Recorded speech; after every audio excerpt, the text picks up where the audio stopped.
Cuba's healthcare system is famous worldwide, known for its emphasis on universal access and preventative care. For years, stories of Cuba's low infant mortality, high life expectancy, and dedication to healthcare for all have shaped its image, especially in comparison to systems like those in the U.S. But what's the reality behind these stories? Americans often view Cuban healthcare with curiosity and sometimes skepticism, questioning how such an approach is possible on limited resources. Is it truly a model of excellence, or is it simply a carefully crafted image? In the American perception of Cuban healthcare, we take a closer look at Cuba's healthcare model, exploring what works, what challenges exist, and why these stories resonate around the world.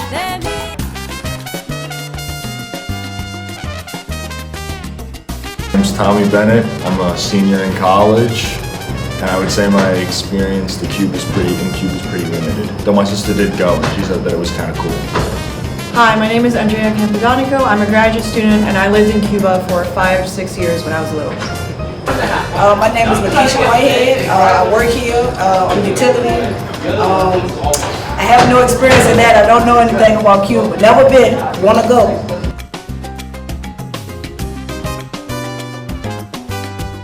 Well, I know that it's a socialist country, but I don't know much about the healthcare system in particular. I think it's pretty good, actually, from what I've heard about it. Not a lot, to be honest. I don't know. Very poor. I don't know, but from just thinking about where it's at, it might not be as good as it is over here. Just thinking about the country itself.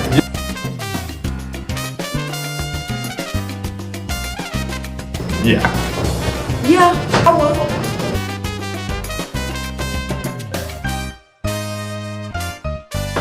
I do not know. No. I don't know that. Americans often view Cuban healthcare with curiosity and sometimes skepticism, questioning how such an approach is possible on limited resources. Is it truly a model of excellence, or is it simply a carefully crafted image? In Fact versus Fiction, Cuban Healthcare, we take a closer look at Cuba's healthcare model, exploring what works, what challenges exist, and why these stories resonate. Do I look okay? Yeah, you look great. You're live. Hi, could you share your first, last name, job title, and your experience or exposure to Cuba? Mike Davison. I'm at the University of Richmond, professor of music, and I've been to Cuba almost 50 times in the last 27 years. In general, how much do you know about the Cuban healthcare system? Well, fortunately or unfortunately, I stayed, during the last trip, I stayed 2 days longer than the other 16 jazz players. I sent them home because one of the players got dehydrated so bad that we had to go into the hospital.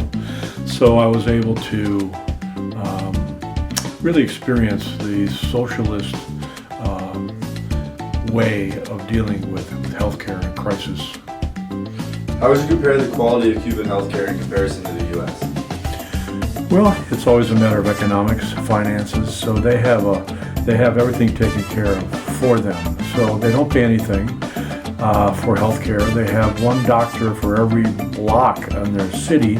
They have more doctors per capita than any other place in the world, and they're some of the best educated. Now, with that said, they don't have medicine. They don't have new products.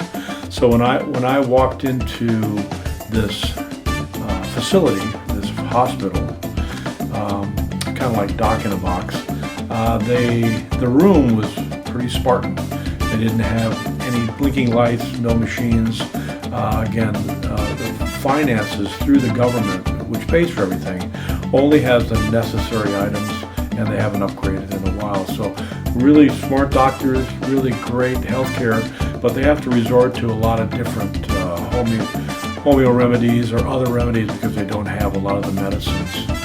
But they invented 3 COVID vaccines at the same time that the rest of the world did. They invented them for Cubans, and two of the 3 held up to all our COVID vaccines that we were taking over here. Would you trust a Cuban educated doctor to take care of you? Absolutely, except, as I mentioned, they don't have a lot of things. I went to a session by a Cuban doctor, and he was crying at the end because he saw a 5-year-old that he could not have, he couldn't test in it, he couldn't put the child in an MRI because he didn't have one to find out what the problem was. Therefore, the child died. So I would trust the doctors, but science has moved quite far, and they don't have a lot of those resources.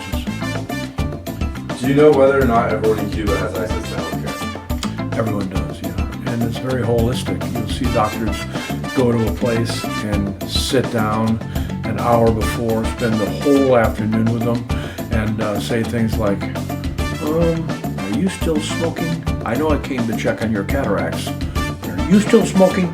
So they ask the questions about the whole person.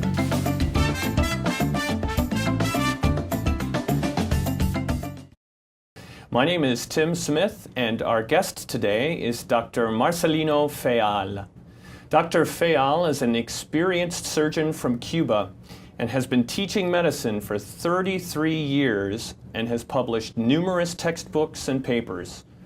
He has also served as a war surgeon in Nicaragua for 2 years.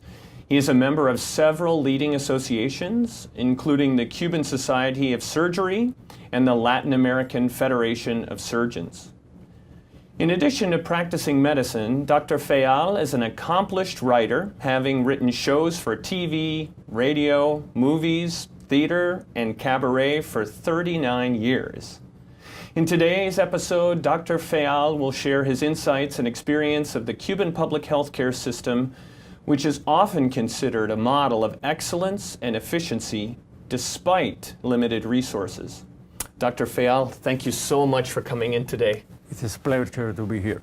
Thank you very much for the invitation. Oh, el gusto es mío, señor. Muchas gracias. To begin with, could you give us a brief overview of what distinguishes the Cuban healthcare system from counterparts in other countries? We have 3 levels of health attention. First level is what we call the family doctor. It's a doctor who lives in a neighborhood, and he's supposed to attend and to know everything about 2,000, 3,000 patients in that area. All the minor diseases, he can solve them easily. And after that, you have the second level. The second level are the general hospitals, like mine, for instance, where you have all the specialties. And then you can solve some other problems a little bit more difficult than in the first level. And then you have patients admitted to the different services of the hospital. And apart from that, you have the third level. The third level, they are very specialized hospitals, and they are also doing a lot of researches. And for instance, you have the Neurological Institute, the Heart Institute, the Kidney Institute, and so on. Those are the third level, the 3 levels of our attention. You can go to the first level, to the second, or to the third, because it's free. And sometimes it's a problem because patients who can solve their problem in a certain level, they want to go to the next level. And sometimes the same patient asks for a first, second, third, and fourth opinion, and it shouldn't be, because sometimes they try to hear something different, and so they go to different places. That's, in general terms, our medical attention. Our journey through understanding the American perspective on Cuban healthcare has helped us understand a system focused on community well-being. While Cuba may not have technological advancements or the resources of wealthier nations, Cuba is unique in its ability to provide healthcare for its citizens. Its focus on equitable care and primary healthcare has lessons for the world and offers a different narrative than the one that many Americans might expect. Just from our research here on campus, it is obvious that Cuban healthcare is better than most Americans realize. The most important takeaway from our journey is perhaps that the United States can benefit from emulating countries like Cuba.